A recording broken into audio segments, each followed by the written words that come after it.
Well, good afternoon. And we're waiting for good evening, right? Last week, I was in Kingston. Y'all know Kingston was the revolutionary capital of New York State. And my visitation was to Holy Cross, Santa Cruz. But for the first time in a bishop's visitation, it was Holy Cross and Santa Cruz and St. John's, too.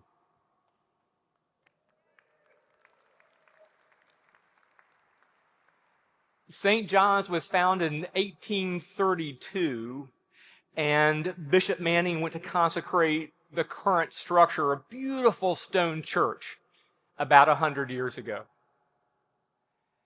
And this summer in June, the congregation of St. John's had its very last service in a place they loved and began to worship together with Holy Cross Santa Cruz, which itself is going through changes. And this fall, not too long ago, both vestries voted to merge and become one community. And it was a beautiful service. One acolyte was from Holy Cross Santa Cruz, one acolyte from St. John's. We had a baptism of a person who had begun their baptismal journey at St. John's and was baptized in the font at Holy Cross Santa Cruz. It was a beautiful bilingual liturgy, and afterwards we had coffee hour. Now, I know, amazing liturgy, great Sunday morning, and they go meet with the bishop. Leave coffee hour early. And both vestries came back into the church and sat in the choir stalls there at Holy Cross Santa Cruz. He just asked, well, how you doing? How are you? Because the most important thing we do is to care for each other. And they talked about grief and some loss, both congregations. One of the members, I think, here today from St. John's had taught godly play for 42 years to children who had grown up.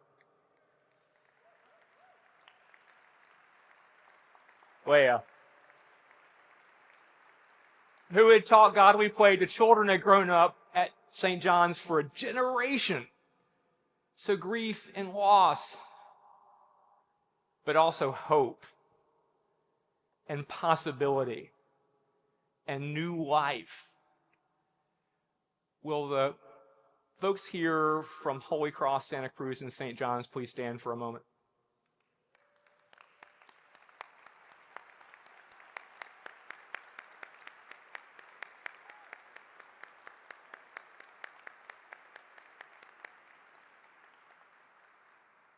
And incredible courage. This is the picture of the church across the Diocese of New York. We are changing. We are changing, and in that change there's grief and there's loss, but there's also hope and possibility and courage and new life. You see it from St. James in Callicoon to St. James Madison Avenue. People are changing in order to follow where the Spirit leads. The Holy Spirit moves at, and you can see it in every part of our diocese. People are caring for each other. Most of this doesn't make the headlines. Quiet conversations after church. Hospital visits. Every time one of our chaplains walks in a hospital room, or gathers students at one of our campuses. All of our schools and the students they help raise. And sometimes it does make news. The dean said it in her introduction. These last several weeks, we have opened our doors even wider to care for our neighbors. When all of a sudden, food was gone. When all of a sudden, the things they trusted could not be relied upon anymore. They trust their churches and they came to our food pantries and soup kitchens. Would all the congregations here who have a food pantry or soup kitchen who responded in these last weeks please stand for a moment?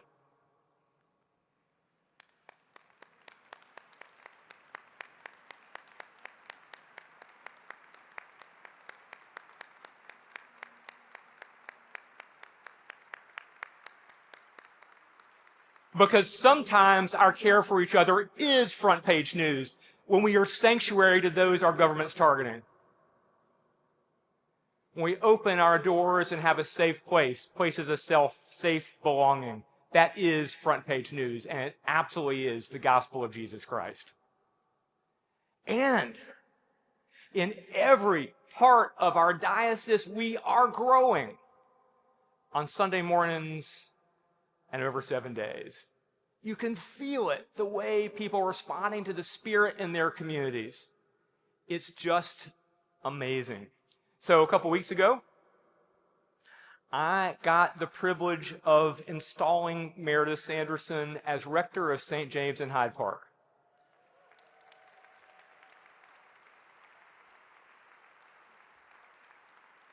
Now, we've installed 9 new rectors in the last year because we changed the policy to make it more fair.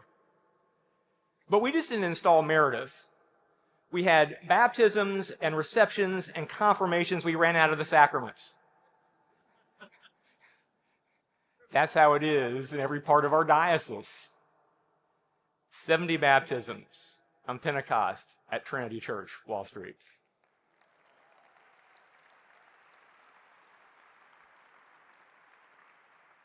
Full out the door for confirmations in Croton. Amazing ways in which we are extending our welcome throughout the week. And what we see is new life. St. Bart's Midtown, the most confirmations in 20 years.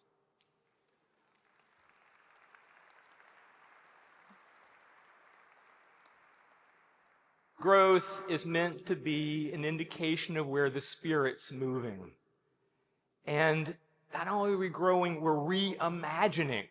In every part of our diocese, people are finding new ways to work together. With the Rockland Collaborative, please stand for a moment.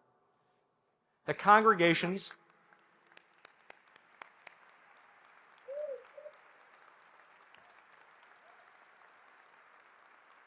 across Rockland County are working together in new ways and finding new life in their common life together. Well, all the communities that were part of the Harlem consultation over this last 2 years, please stand for a moment. Reimagining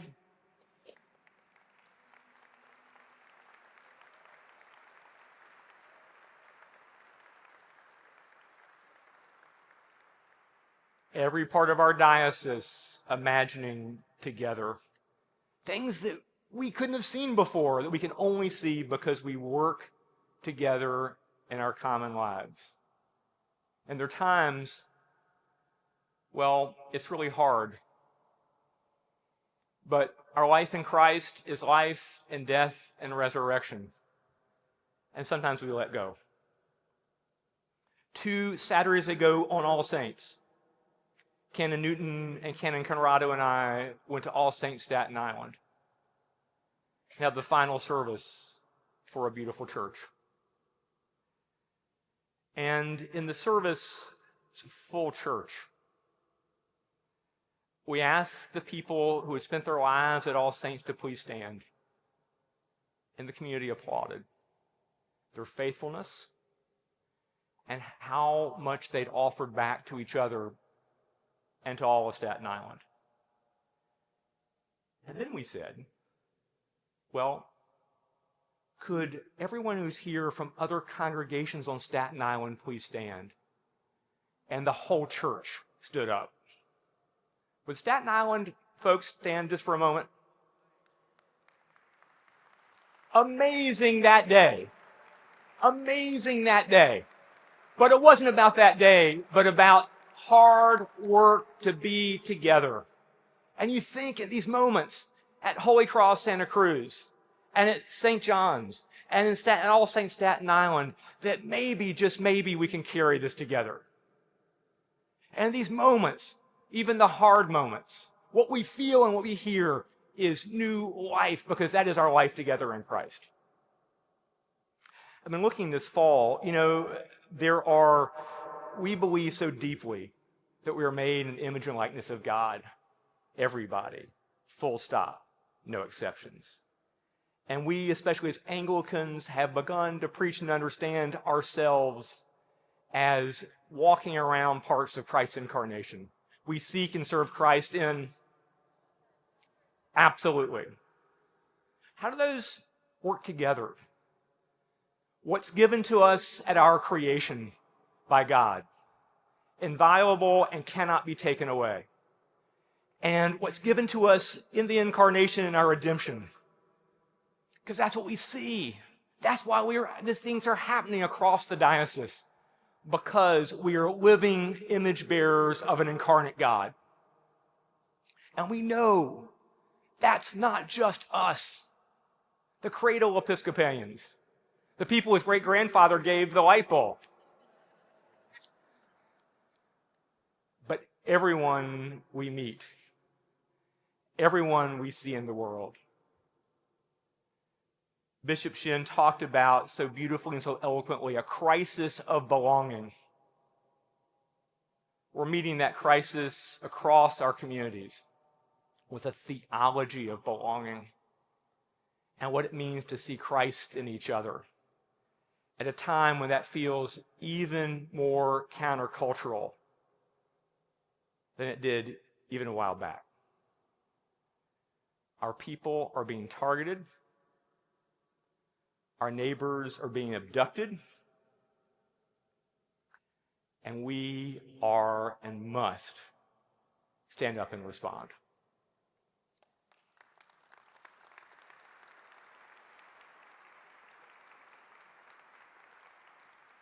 Because we are image bearers of an incarnate God, all of us.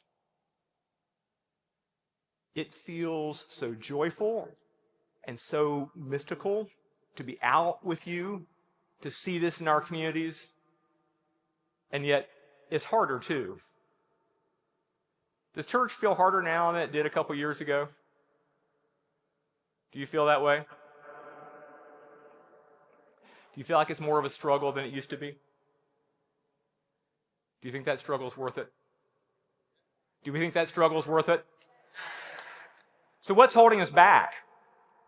So what do we do? If we see it and feel it every day, if we see it in our pews, if we see it across the week, in all of our ministries, this shared grace, which is God's gift to us. What's holding us back? Well, the pure mechanics of being church have gotten harder. You notice this? Whose building is getting younger? Whose building is just easier than it was a couple years ago? Roof seems to be just fine, right? Our buildings and our property. Our health care for our clergy and lay leaders, lay staff, is both crucial and unaffordable. And our finances, well, everything from generational transition to just the way the world's changing. Our finances are just harder than they used to be. It just is. The struggle is worth it, and we have to do what we can to change, to make life easier for our clergy and leaders and congregations who are out every day in the world preaching the gospel of Jesus Christ that has shaped our souls and transformed the world. For shared grace to be the story not just for us, but for the whole world. To make renewal the story for the church in our time. Now, we don't talk a lot about renewal in the church. We haven't. Front page news about the Episcopal Church is always about decline. That's not our story. That's not what I see across New York. Renewal and change is our story. Struggle is our story. So what do we do? Now, we've been talking to missiologists about this. You look up the Anglican literature on renewal. And it's kind of thin, right next to the big book of convention jokes.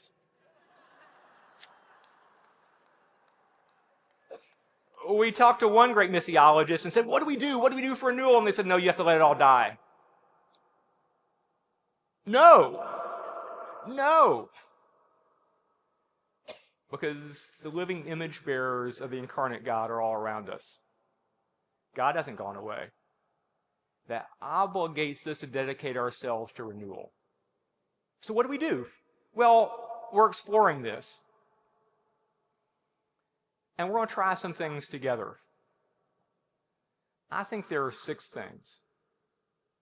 The first always begins with our formation. It's exactly the right thing to celebrate the 50th anniversary of the baptismal covenant, which has become the mission statement for our common lives together. And the deep understanding that all of us and everybody else, are called to baptismal ministry.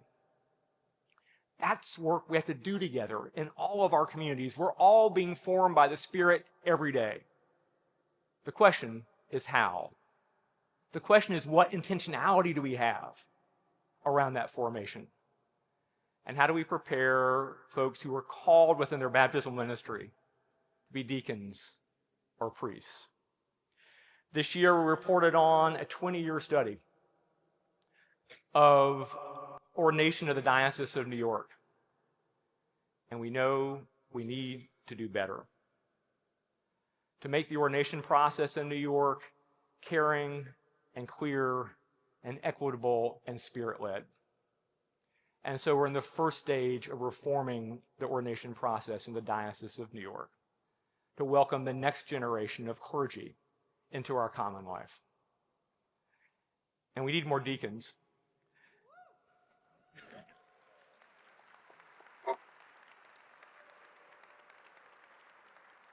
Renewal looks many ways. It looks like baptismal formation across our communities. It looks like a more diverse priesthood. And absolutely looks like more deacons. This is the deacons' pre-ordination retreat last spring. The second is church planting. Now, just to make it plain, we're all here because someone planted our congregation at some point. We used to do this, whether it's Queen Anne or Bishop Manning. We haven't done it in a long time except just once. Where is St. Peter's, Chelsea? Would St. Peter's, Chelsea please stand for a moment?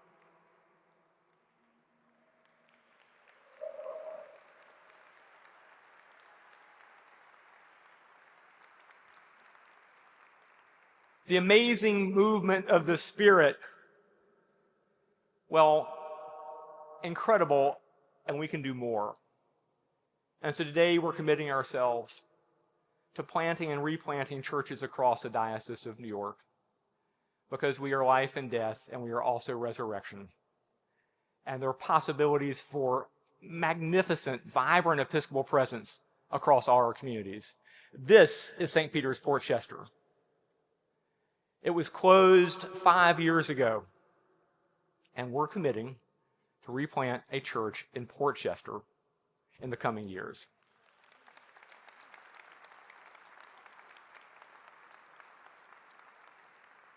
And to studying what it means to do church planting to these new communities in Anglican ethos, to see resurrection in our tradition.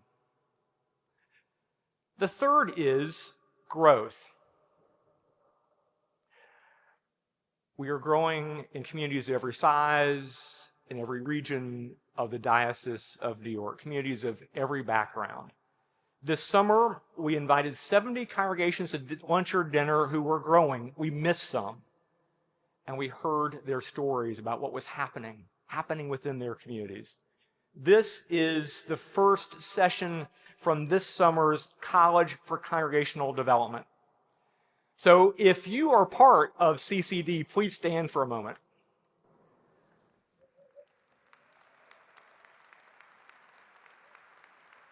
Now more than 100 of our congregations in a program launched nationally by the Canon of the Ordinary, Alyssa Newton, brought to the diocese by Bishop Shin and Canon Conrado, and now we just got a $1 million grant from the Lilly Endowment to both extend CCD and translate it into Spanish.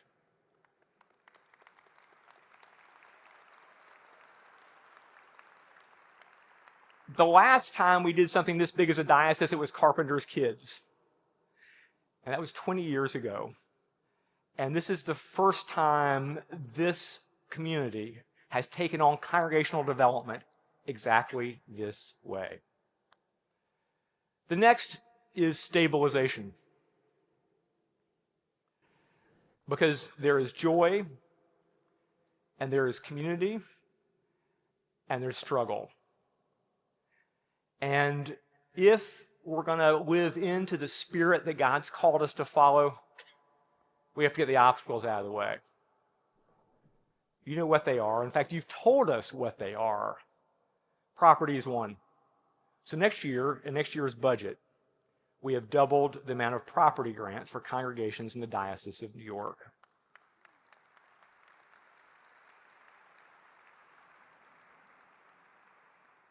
Healthcare is another. Our congregations are choosing between having full-time clergy and being able to pay healthcare. They're making choices on who they can call based on whether people have a family or not. That's just flat wrong. So this year we've made a technical change that moves next year's increase in healthcare from the highest in 10 years to the lowest in 10 years. That's only the first step. We need to subsidize and reduce the cost of healthcare across our congregations. The Standing Committee and the trustees have made this commitment, work together to do that while maintaining the level of care in the years ahead. The third is, how many people feel like they're running a small business in your congregation? Maybe several small businesses in your congregation. So when we gathered congregations this summer, we said, what do we do? How do we support you in following the Spirit? And people said, we need help. We don't need to do this alone. So today we're announcing the Shared Services Task Force to help congregations collaborate and work together around the back office issues which all of us have, but none of us want to do. Now, this is the Shared Services Task Force. I love the name. It really is the Make Your Life Easier Task Force. So you can spend more time working on the gospel, more time in ministry together. Now, all of these things only happen if we do them together. It is simply not possible for us to be on our own. The word of the day is solidarity. Because we are one Lord, one faith,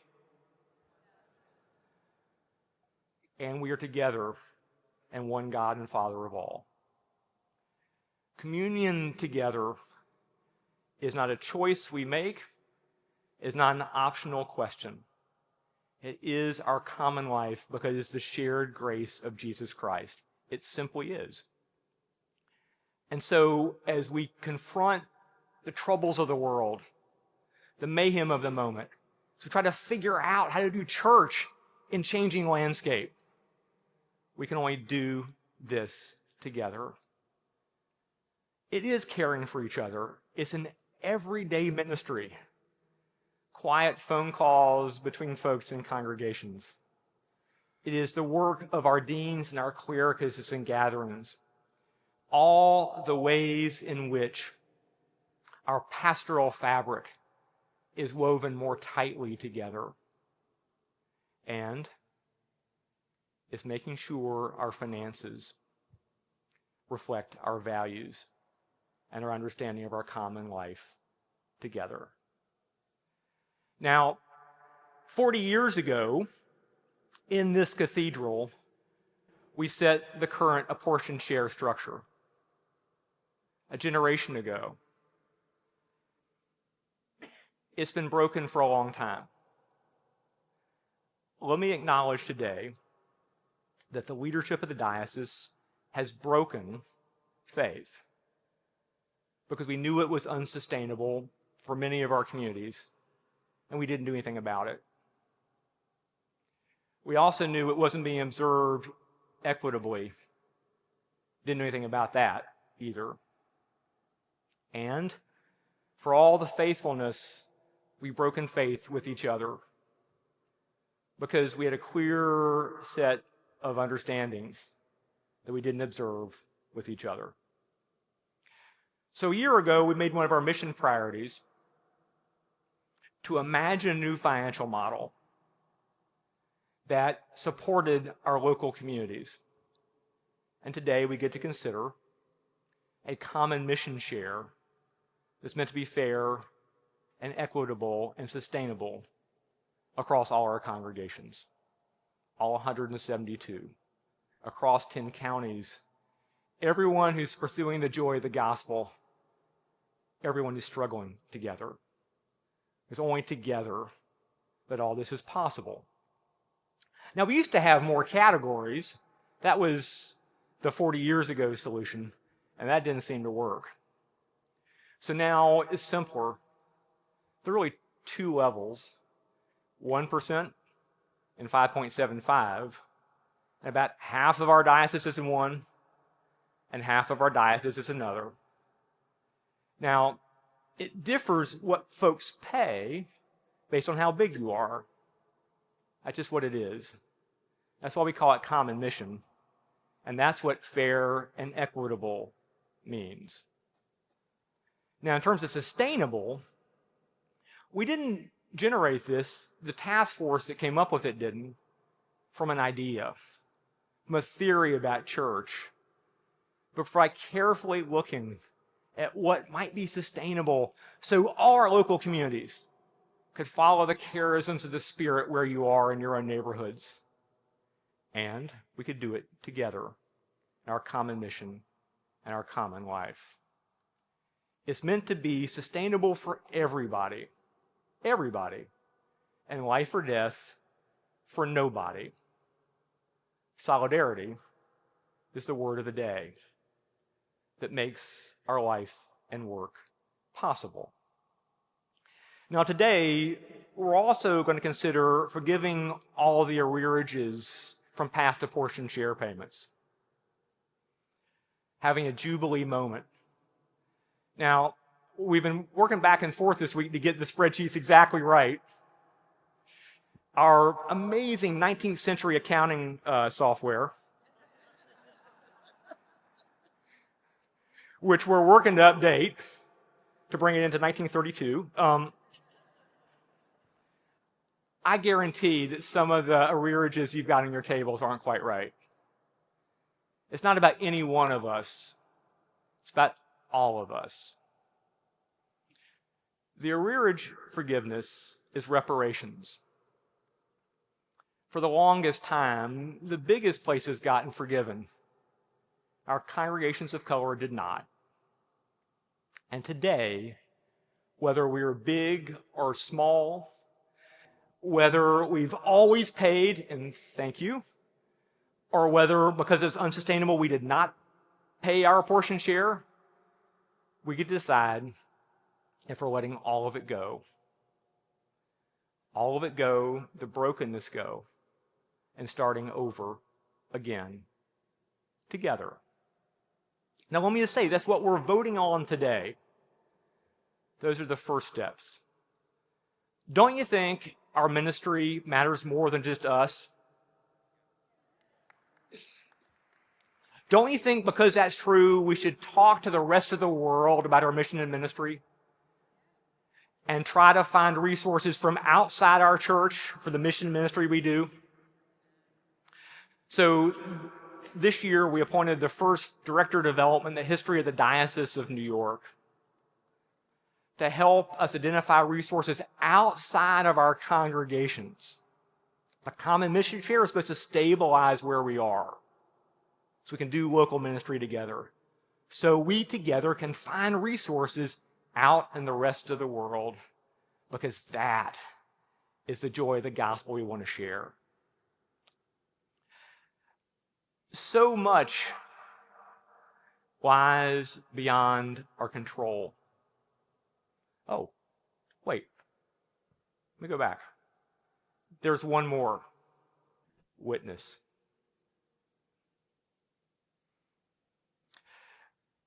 Our strongest, most powerful witness to the gospel of Jesus Christ happens locally. From all of our congregations, from all the chaplains' ministries, from all of our schools. Happens anytime our deacons go out in the world. That is our most powerful witness. And there are times when we speak together. On the last day of July this year, the children of one of our clergy went to just an ordinary visit for immigration before she headed back to school for her second year of college. And there at 26 Federal Plaza, she was abducted by ICE. And first put in a conference room for 2 days and moved to Northwest Louisiana. And then brought back to the conference room in New York. And on a Saturday morning in Lower Manhattan, with 12 hours notice, 100 clergy and lay leaders from the Diocese of New York gathered.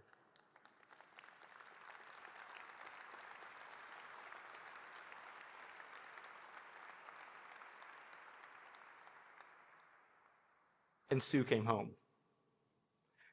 Now, we'll continue to witness to what should be. We need to bring Ali home too, to the people who care for him at Bard College and Christ the King Stone Ridge. And this is why we have common mission together. So much seems beyond our control. All that we are belongs to God's grace. St. Paul said, we plant, God grows. That's absolutely true. But we share in God's grace. We step forward where we can. And today is one of those days. We get to decide what kind of diocese we want to be, how we want to live together, whether we're going to respond to the call of the Spirit at this moment for new common mission together, to live into the shared grace which is our gift, to look out in the world and know that the image bearers of an incarnate God are waiting for this theology of belonging that our communities offer. We get a chance today to decide together. The children who want to grow up in our congregations, the folks who are coming for sanctuary, the people seeking food whose lines are around the block, those who are being targeted by our government, where they're waiting for our answer. Are we going to decide that we're going to carry this together for the generation to come? That we can truly be in common mission together, accept God's shared grace together. Our communities, our neighborhoods, the world is trusting us. We get to choose today.